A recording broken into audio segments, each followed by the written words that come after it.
Então nós temos aqui uma integral dupla que deve ser avaliada efetuando a troca de coordenadas cartesianas para coordenadas polares. E aqui a gente tem algumas informações que nos permitem identificar que de fato essa troca ela é conveniente. Por exemplo, o fato de nós termos menos x ao quadrado menos y ao quadrado aqui no expoente do e, isso é a mesma coisa que menos x ao quadrado mais y ao quadrado, e nós sabemos que, segundo a correspondência entre as coordenadas polares e cartesianas, x ao quadrado mais y ao quadrado é igual a r quadrado. Portanto, já dá para prever que esse integrando ele vai virar e elevado a menos r quadrado.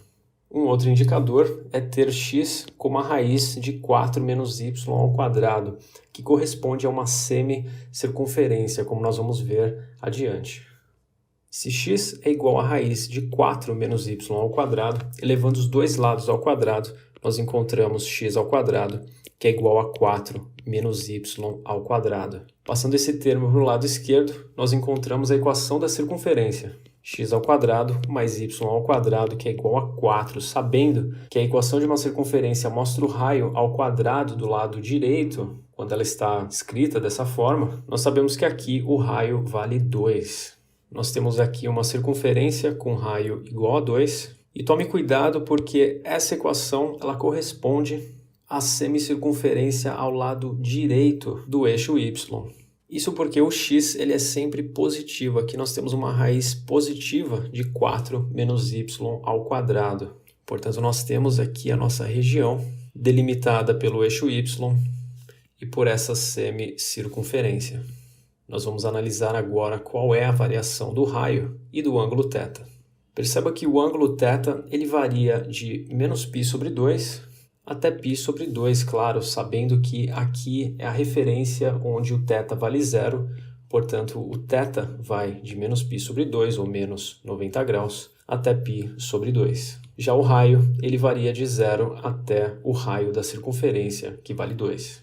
Portanto, o raio vai de 0 a 2, θ de menos π sobre 2 até π sobre 2. Nós podemos já reescrever a integral dupla utilizando coordenadas polares. Começando pela variação de θ e em seguida a variação do raio de 0 a 2, nós temos e elevado a menos r quadrado vezes r jacobiano dr dθ. Podemos agora efetuar o cálculo dessa integral.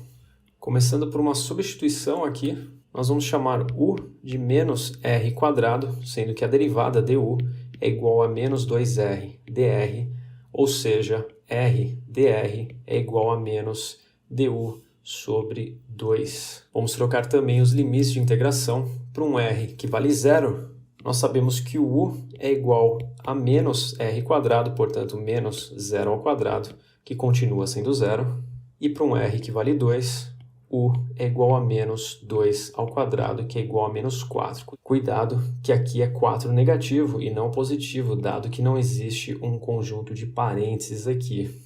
A substituição fica então, nós trocamos o e elevado a menos r ao quadrado por e elevado a u, e aqui nós temos r dr, que nós sabemos que é menos du sobre 2, portanto, nós temos a integral de menos π sobre 2 até π sobre 2, integral de e elevado a u vezes menos du sobre 2 dθ, e os limites de integração, ao invés de 0 a 2, nós temos 0 a menos 4. Nós vamos passar esse termo menos 1 sobre 2 para fora da integral, ficando assim com menos meio, integral de menos π sobre 2 até π sobre 2, integral de 0 a menos 4, e elevado a u du dθ.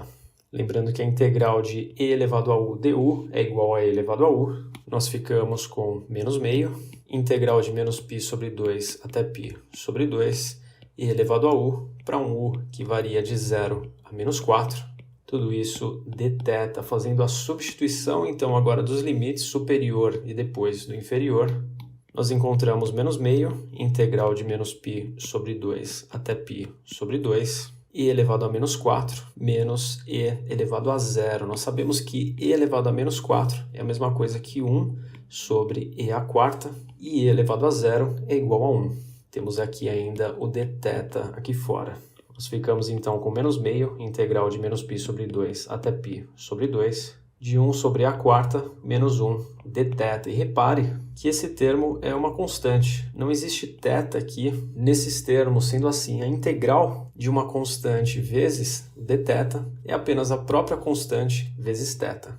Nós ficamos então com menos meio vezes a constante interna a essa integral, 1 sobre a quarta menos 1, vezes integral de dθ, que é igual a θ. Lembrando que o θ varia de menos π sobre 2 até π sobre 2. Θ que varia de π sobre 2, ou de menos π sobre 2 até π sobre 2 positivo, ele é igual ao limite superior menos o limite inferior. Portanto, 2 vezes π sobre 2, que é igual a π.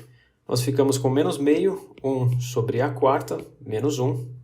Tudo isso vezes π. Podemos multiplicar esse π por esse menos 1, ficando com menos π sobre 2, 1 sobre e elevado à quarta, menos 1.